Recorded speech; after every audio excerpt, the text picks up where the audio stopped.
Hello friends, ನಮಸ್ಕಾರ. ಸುಗುಣ gene YouTube ಚಾನಲ್ಗೆ ಸ್ವಾಗತ. ನಾನು ನಿಮ್ಮ ಪ್ರೀತಿಯ ಸುಗುಣ.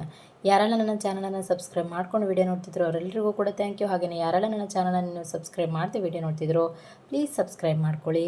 ಇವತ್ತೊಂದು ನಾನು ಹೆಲ್ದಿಯಾದಂತಹ ರೆಸಿಪಿಯೊಂದಿಗೆ ಬಂದಿದ್ದೇನೆ. ಹೌದು, ಬನಾನಾ ಫ್ಲವರ್ ಬಾಳೆ ಹೂವಿನ ಪಲ್ಯವನ್ನು ಮಾಡಿ ತೋರಿಸ್ತಾ ಇದ್ದಾನೆ. ಇದು ಹೆಲ್ತಿಗೆ ತುಂಬ ಅಂದರೆ ತುಂಬಾ ಒಳ್ಳೆಯದು. ಎಸ್ಪೆಷಲಿ ಲೇಡೀಸ್ಗೆ, ಇದು ಪೀರಿಯಡ್ಸ್ ಇರೆಗ್ಯುಲರ್ ಇರೋರಿಗೆ, ಮೆನ್ಸ್ಟ್ರುವಲ್ ಸಮಸ್ಯೆ ಇರೋರಿಗೆ ಇದನ್ನು ಖಂಡಿತವಾಗ್ಲೂ ಬಳಸ್ಬೋದು.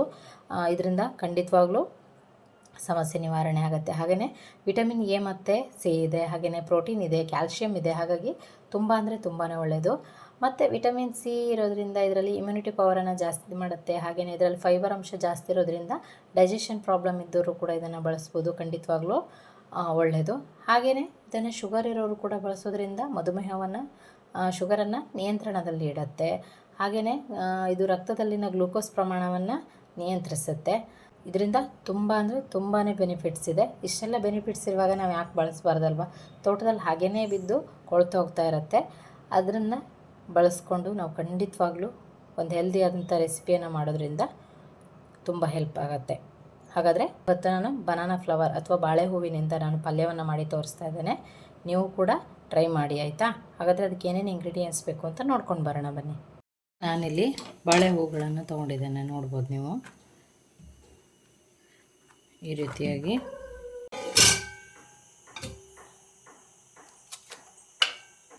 ಇಲ್ಲಿ ಕಟ್ ಮಾಡಿದರೆ ಬೇಗ ಬಿಡಿಸ್ಬೋದು ನೀವು, ಈ ರೀತಿಯಾಗಿ ನೋಡ್ಬೋದು.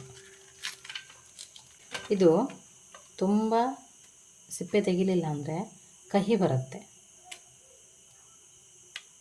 ಲಾಸ್ಟ್ ಟೈಮ್ ನಾನು ಮಾಡಿದಾಗ ತುಂಬ ಕಹಿಯಾಗಿತ್ತು. ಹಾಗಾಗಿ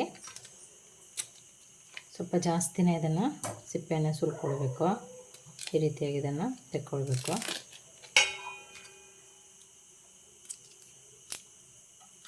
ಈ ರೀತಿಯಾಗಿ ಪಿಂಕ್ ರೀತಿ ಈ ರೀತಿ ಇರಬಾರ್ದು.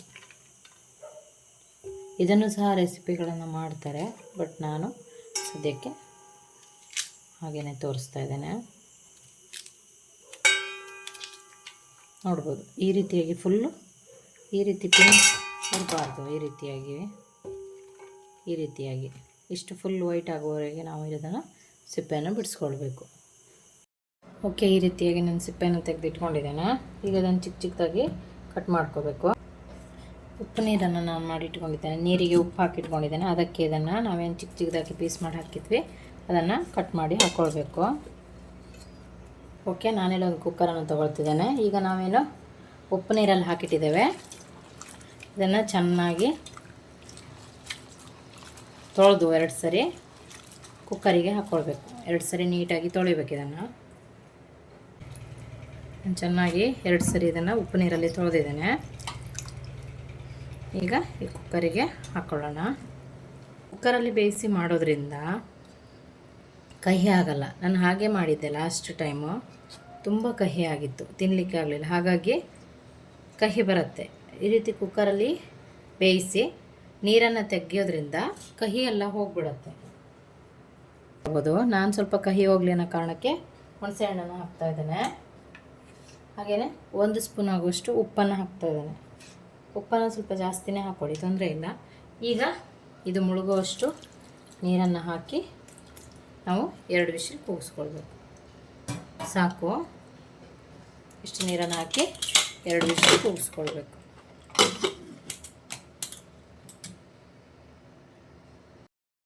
ನಾನಿಲ್ಲಿ 2 ಮೀಡಿಯಮ್ ಸೈಜ್ ಈರುಳ್ಳಿಯನ್ನು ಚಿಕ್ಕದಾಗಿ ಕಟ್ ಮಾಡಿ ಇಟ್ಕೊಂಡಿದ್ದೇನೆ.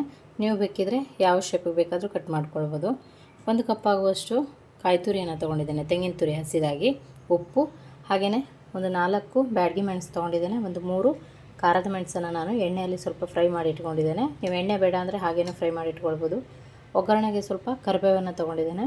ಹಾಗೆಯೇ ಬೆಳ್ಳುಳ್ಳಿಗೆ ಸಹ ಒಗ್ಗರಣೆಗೆ, ಸಾಸಿವೆ ಸಹ ಒಗ್ಗರಣೆಗೆ. ಇಲ್ಲಿ ಒಂದು ಅರ್ಧ ಈರುಳ್ಳಿಯನ್ನು ನಾನು ದೊಡ್ಡದಾಗಿ ಕಟ್ ಮಾಡಿ ಇಟ್ಕೊಂಡಿದ್ದೇನೆ, ಇದಿಷ್ಟು ರುಬ್ಬೋದಕ್ಕೆ. ಹಾಗೆಯೇ ಒಂದು ಅರ್ಧ ಸ್ಪೂನ್ ಆಗುವಷ್ಟು ಗರಂ ಮಸಾಲೆಯನ್ನು ತೊಗೊಂಡಿದ್ದೇನೆ. ಒಂದು 5 ರಿಂದ 6 ಕರಿಬೇವನ್ನು ತೊಗೊಂಡಿದ್ದೇನೆ. ಹಾಗೆಯೇ ಒಂದು ಅರ್ಧ ಸ್ಪೂನ್ ಆಗುವಷ್ಟು ಜೀರಿಗೆ, ಒಂದು ಚಿಕ್ಕ ಪೀಸಷ್ಟು 1 ಇಂಚ್ ಆಗುವಷ್ಟು ನಾನಿಲ್ಲಿ ಹುಣಸೆ ಹಣ್ಣನ್ನು ತೊಗೊಂಡಿದ್ದೇನೆ. 1 ಬೆಳ್ಳುಳ್ಳಿಯನ್ನು ತೊಗೊಂಡಿದ್ದೇನೆ. ಹಾಗೆಯೇ ಒಂದು ಅರ್ಧ ಸ್ಪೂನ್ ಆಗುವಷ್ಟು ಧನಿಯಾವನ್ನು ತೊಗೊಂಡಿದ್ದೇನೆ. ಈಗ ಮೊದಲನೇದಾಗಿ ನಾವು ಮಸಾಲೆಯನ್ನು ರುಬ್ಕೊಳ್ಳೋಣ. ಈಗ ನಾನೊಂದು ಮಿಕ್ಸಿ ಜಾರನ್ನು ತೊಗೊಂಡಿದ್ದೇನೆ. ಕಾಯಿ ತುರಿ 1 ಕಪ್ ಆಗುವಷ್ಟು ಏನು ತೊಗೊಂಡಿದ್ವಿ ಅದನ್ನು ಸಹ ಹಾಕ್ಕೊಳ್ತಿದ್ದೇನೆ. ಹಾಗೆಯೇ ಇಲ್ಲಿರುವಂಥ ಇಂಗ್ರೀಡಿಯೆಂಟ್ಸ್ ಏನಿತ್ತು ಇದೆಲ್ಲವನ್ನು ಸಹ ಹಾಕ್ಕೊಳ್ತಿದ್ದೇನೆ. ಬೆಳ್ಳುಳ್ಳಿ, ಈರುಳ್ಳಿ, ಹಾಗೆಯೇ ಗರಂ ಮಸಾಲೆ ಮತ್ತು ಕರಿಬೇವು, ಧನಿಯಾ ಮತ್ತು ಜೀರಿಗೆ ಇವೆಲ್ಲವನ್ನು ಹಾಕ್ಕೊಳ್ತಿದ್ದೇನೆ. ಮೆಣಸನ್ನು, ಒಣ ಮೆಣಸನ್ನು ಏನು ಎಣ್ಣೆಯಲ್ಲಿ ಫ್ರೈ ಮಾಡಿ ಇಟ್ಕೊಂಡಿದ್ವಿ ಅದನ್ನು ಸಹ ಹಾಕ್ಕೊಳ್ತೇನೆ. ಈಗ ಸ್ವಲ್ಪ ಉಪ್ಪನ್ನು ಹಾಕ್ಕೊಳ್ತಿದ್ದೇನೆ. ನಾವು ಬನಾನಾ ಫ್ಲವರ್ ಏನಿದೆ ಅದು ಬೇಯೋದಕ್ಕೂ ಕೂಡ ಉಪ್ಪನ್ನು ಹಾಕಿದ್ವಿ. ಹಾಗಾಗಿ ಇದಿಷ್ಟನ್ನು ಸ್ವಲ್ಪ ನೀರು ಹಾಕಿ, ತುಂಬ ನೈಸಾಗಿ ಬೇಡ, ಸ್ವಲ್ಪ ತರಿಯಾಗಿ ನಾವು ಗ್ರೈಂಡ್ ಮಾಡ್ಕೊಳ್ಳೋಣ. ನಾನು ಮಸಾಲೆಯನ್ನು ಈ ರೀತಿಯಾಗಿ ಗ್ರೈಂಡ್ ಮಾಡ್ಕೊಂಡಿದ್ದೇನೆ, ತುಂಬ ನೈಸಾಗಿ ಮಾಡಲಿಲ್ಲ, ತರಿಯಾಗಿ. ಈಗ ಒಗ್ಗರಣೆಯನ್ನು ಮಾಡ್ಕೊಳ್ಳೋಣ. ಓಕೆ, ನಾನಿಲ್ಲೊಂದು ಪಾತ್ರೆನ ಬಿಸಿಗಿಟ್ಟಿದ್ದೇನೆ. ತುಪ್ಪ ಹಾಕಿದ್ದೇನೆ, 1-2 ಸ್ಪೂನ್ ಆಗುವಷ್ಟು. ನೀವು ಎಣ್ಣೆ ಅಥವಾ ತುಪ್ಪ ಯಾವುದಾದ್ರೂ ಬಳಸ್ಕೊಳ್ಬೋದು. ಸಾಸಿವೆಯನ್ನು ಹಾಕ್ಕೊಳ್ತಿದ್ದೇನೆ. ಸಾಸಿವೆ ಸಿಡಿತಿರುವಾಗಲೇ ಬೆಳ್ಳುಳ್ಳಿಯನ್ನು ತೊಗೊಂಡಿದ್ವಿ ಅದನ್ನು ಸಹ ಹಾಕ್ಕೊಳ್ತಿದ್ದೇನೆ. ಬೆಳ್ಳುಳ್ಳಿ ಸ್ವಲ್ಪ ಕೆಂಪಗಾಗಲಿ. ಬೆಳ್ಳುಳ್ಳಿ ಕೆಂಪಗಾಗುವಾಗಲೇ ಕರಿಬೇವನ್ನು ಹಾಕ್ತಾಯಿದ್ದೇನೆ.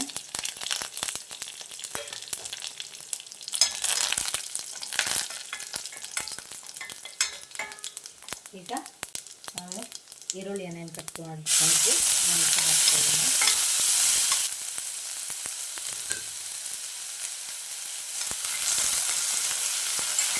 ಈರುಳ್ಳಿ ಸ್ವಲ್ಪ ಕಲರ್ ಚೇಂಜ್ ಆಗಲಿ.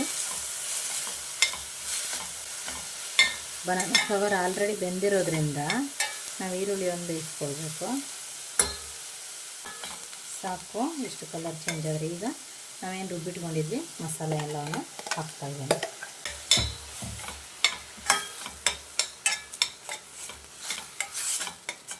ಮಸಾಲೆ ಹಾಕಿ ಚೆನ್ನಾಗಿ ಮಿಕ್ಸ್ ಕೊಡಬೇಕು.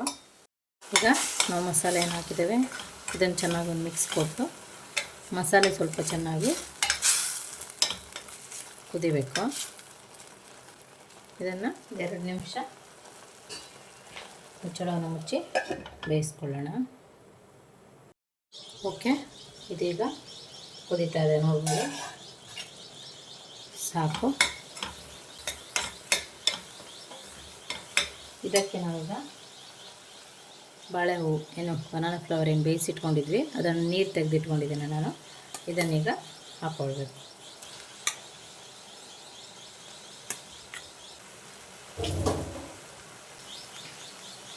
ನಾನು ಆವಾಗಲೇ ಹೇಳಿದಾಗೆ ನೀರನ್ನು ತೆಗೆದು ಈ ರೀತಿ ಹಾಕೋದ್ರಿಂದ ಕಹಿ ಬರೋದಿಲ್ಲ, ಇಲ್ಲಾಂದರೆ ತುಂಬ ಕಹಿ ಆಗುತ್ತೆ. ನೀವು ಹೇಗೆ ಮಾಡ್ತೀರಾ, ಏನಾದರೂ ಟಿಪ್ಸ್ ಇದ್ದರೆ ಹೇಳಿ. ಹಾಗೆಯೇ ಕುಕ್ಕರಲ್ಲಿ ಬೇಯಿಸಿದೆ, ಹಾಗೆಯೇ ಕಹಿ ಆಗದೆ ಇರೋ ಹಾಗೆ ಮಾಡೋದಕ್ಕೆ.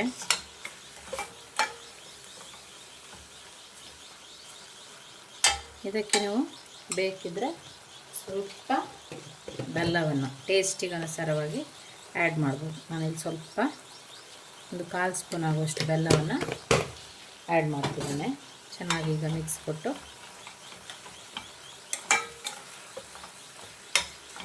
ಮೀಡಿಯಮ್ ಫ್ಲೇಮ್ನಲ್ಲಿ ಇದು ಸ್ವಲ್ಪ ಮಿಕ್ಸ್ ಆಗಬೇಕು ಚೆನ್ನಾಗಿ. ಖಾರ ಮತ್ತು ಇದು ಚೆನ್ನಾಗಿ ಬೇಯಬೇಕು.